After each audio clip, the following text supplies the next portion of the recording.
Thank you guys for having me. She said my name is Caulfield, but my real name is Curtison. And actually, I'm going to be talking more about real life. The season of isolation is kind of something that I'm still experiencing.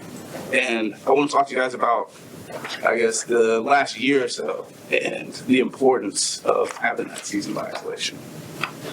So I came to Athens 2005, a long time ago. My brother was going to school here, and we had a rap group called the Renegades. And so we were doing shows every other weekend, and so we needed change. So I came to Athens, and I love it. This is the first place I've really considered home. My dad is here. My dad. He was in the military, so we moved a lot. So coming here is the longest place I've been, and it's good. I found a community. So the music scene was kind of an extended family, so to speak. But I guess what I realized is I was spending a lot of time still in the house making music. Come out to shows. And that was the extent of my social interactions. But a few years into being here, I had a partner who encouraged me to get out and actually make connections. And that was a game changer. Big difference. Having my space where I created, called it my garden. This is where I made the things that made the world a little bit more beautiful. Had ideas and concepts that kind of fed my soul. And it was good, it was important. And it was great to share that with other people. Like most relationships, it ended eventually. And it was a little difficult. It was hard. But I, at some point, found myself a little bit lost, I guess. And that garden didn't look the same. Side note, my grandmother, she is from Griffin, Georgia. And she was well known. Her house, she had these beautiful flowers. People drive by, they all know it's her house. And that was kind of where I kind of thought of my place. And when I realized it wasn't, it was... So I was working in the studio with this guy. And there was someone else there that I didn't really know. They kept... It was weird. It's crazy. So they kept dropping the gun, right? And this is a safe space.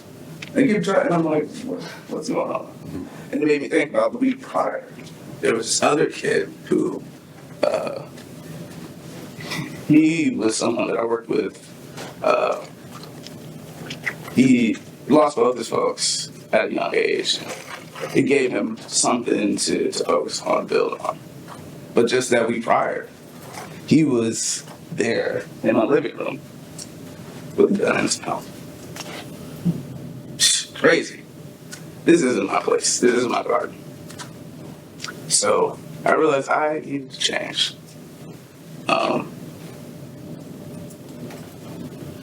Just so happens that around that time,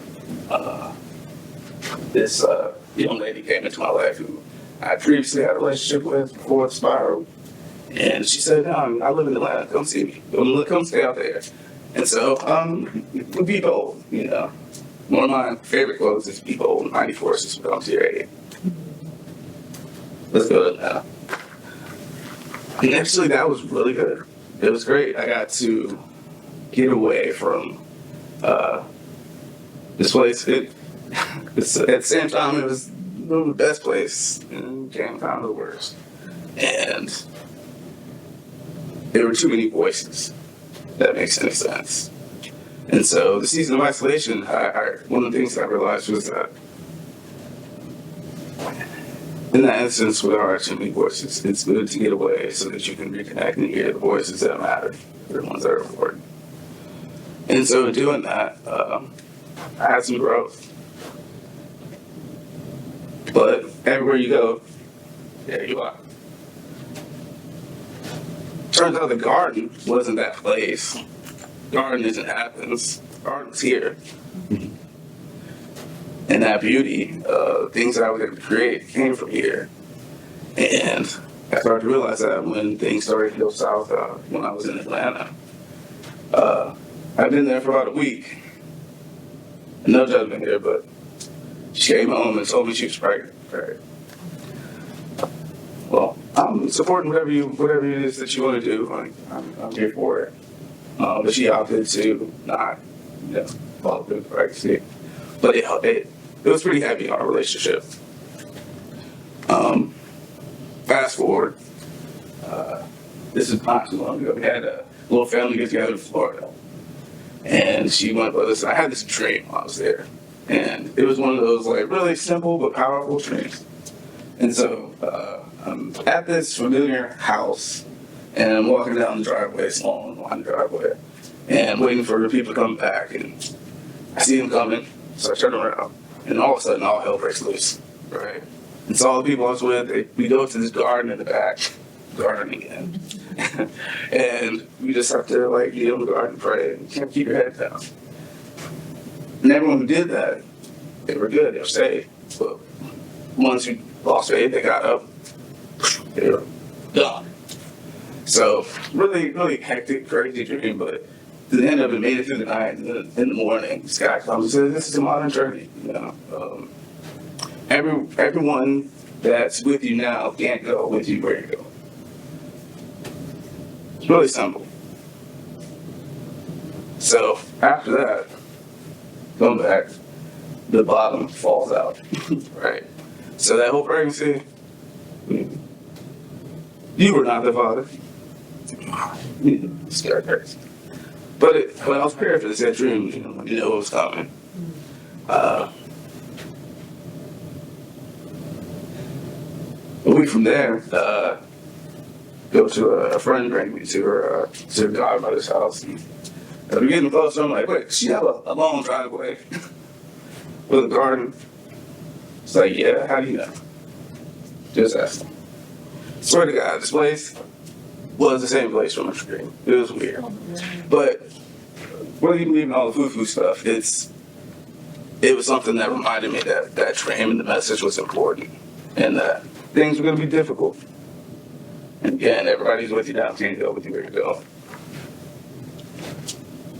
Needless to say, these were kind of like the last two messages of this past life, and last two people that I was kind of hanging on to. They were gone.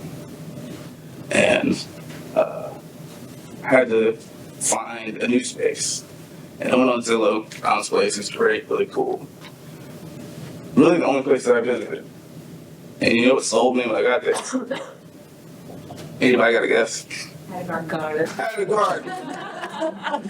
garden. Had a garden.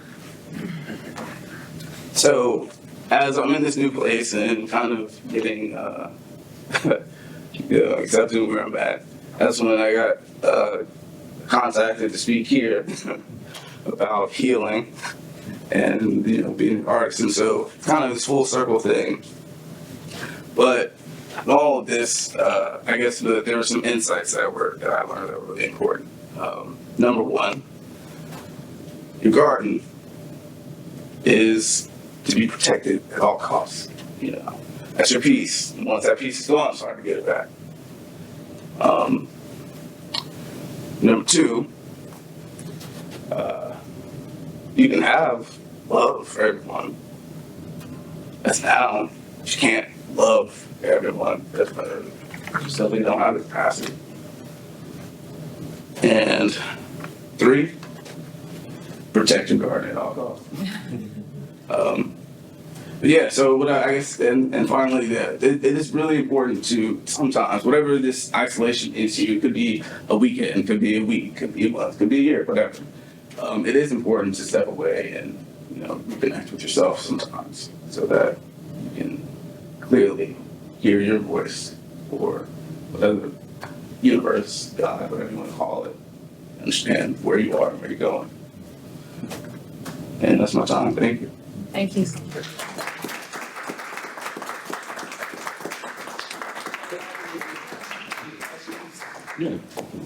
Questions? Yeah. Yes, here. Yes, sir. The garden, you said it's a place of peace, Yeah. and you put it in here. What else is in the garden? I'm guessing it's a place where your creative spirit is. It is, yeah. So what else is there? Is there hope, love, as well as peace? What else do you want to put there? It's whatever is the beauty to you, like love, yeah, peace. It can be some of those relationships, but I guess it's whatever it is. It's something that you're able to manifest in the world as something beautiful and spiritually healthy, and nurturing.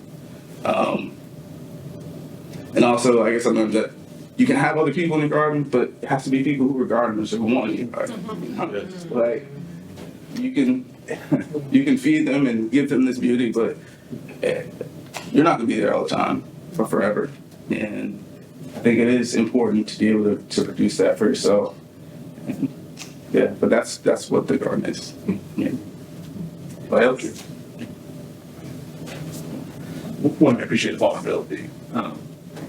I'm curious, you spoke kind of like your voice and that voice. How do you, I guess, when do you feel or how do you know you're connected to that voice?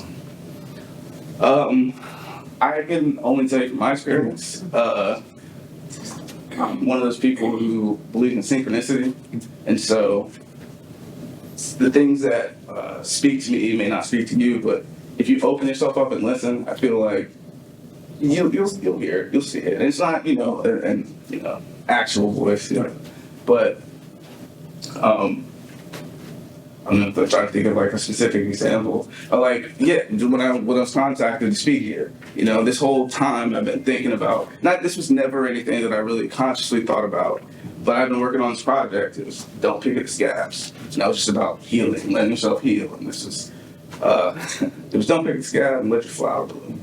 And then all this garden stuff. And so it's like, that was speaking to me, and all the, random coincidences with the garden. Those things spoke to me, but it's different for everyone. Well, Yeah, I don't know if I told you the question formed here, but I did want to just say I'm really appreciative of everything you said here.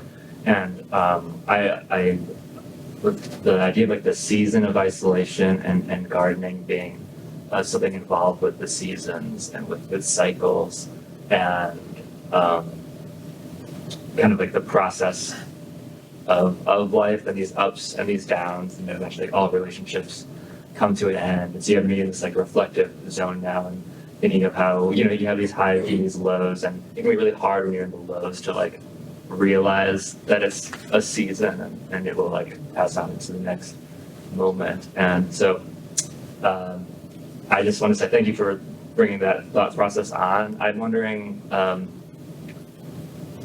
I guess when you were like deep into that season, like, did you have this like hope that you would come out of it, or did it kind of take these like realizations you mentioned to kind of?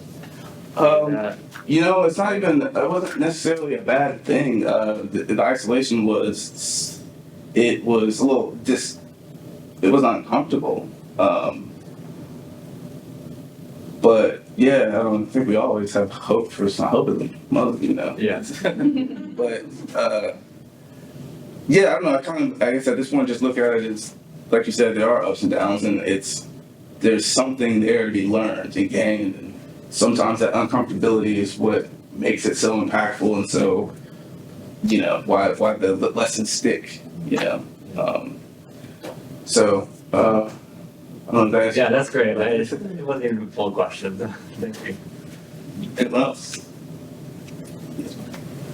I feel like a lot of the talks through this conference have been playing with boundaries, like setting them up, breaking them down, and, sort of identifying when that is necessary and when it isn't. So I was wondering if you had a sense of like, when you're withdrawing, you're setting up a boundary of protection. Right. And then like, I really love, kind of what you're speaking to, where you're sort of paying attention to, information coming at you and like the downloads. And then do you feel like you take a more proactive approach, like, okay, time to put the wall down, here I go? Or do you sort of like see light shining in and you go, oh, okay, now it's time to go? Yeah, so I'd say before it was definitely more reactive, but now, yeah, I think it's definitely more, productive to be proactive about that, and almost treat it as like a maintenance, schedule it, and yeah, I mean sometimes I guess you might not you're kind of like that flop frog in the boiling pot. You just don't realize you're the edge that you are. But yeah, if you can kind of be conscious and present, be aware. Yeah, definitely try to be proactive about it. Hello, Kofi. Yeah. What I'm realizing in this conversation is the importance of confessing through art, Sure. which I regard as a disclosure of my private thoughts and experiences expressed to the public. Maybe I'm coming from a vantage point that it's still hard for me to accept, but I recently identified myself as a disabled artist because of a heart condition I suddenly had. Also, my question is, what can you share about both the beauty and the danger of confessing through art? I'd say danger. I try not to like subscribe to fear. It doesn't serve me. So I just focus on the beauty. And that it's, in my opinion, the art isn't really mine. It's something that I do and it's cathartic, but it doesn't belong to me. And so when I think about that quote, be behold my forces become faced with pain. Like if he never shared, what I've gotten through, same way. And think about all the other artists that have, contributed and, communicated, expressed the human condition in a way that made you feel like you weren't alone, or gave you motivation. That to me, that art, that vulnerability is important, and that's why it's hard and that's why it's worth sharing. So I would say, don't worry about the danger. Just do what you need to do. You feel you should do. Anyone else? Well, first of all, I want to kind of thank you for sort of epitomizing where the kind of the kernel, the starting point for a lot of art, which is personal journeys, Yeah. what we go through, and then we try to put voice to it in each of our unique ways. So that was one, I didn't know that you were going to do that, so I really appreciate that.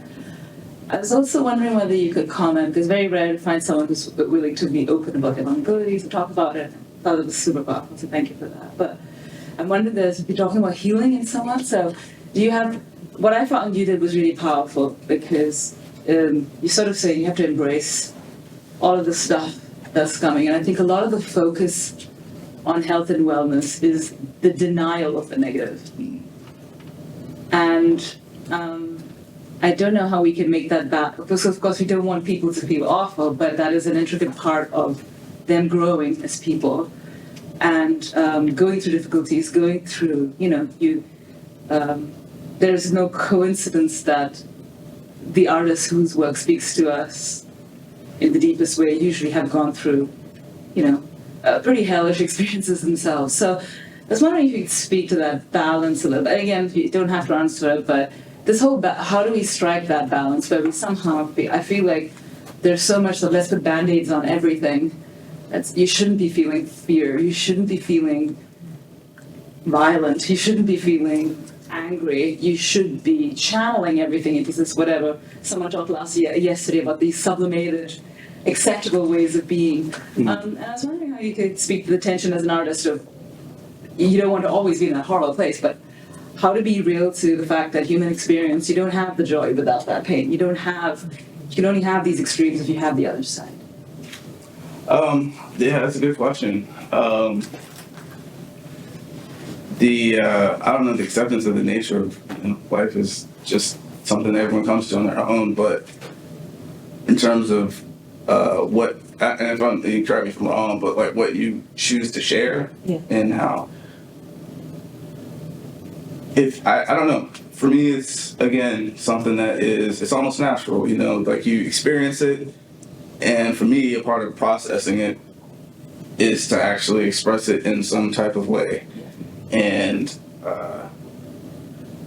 when it comes to the fear of it, like what's the worst that can happen? You know, that's how I look at it, and I don't know.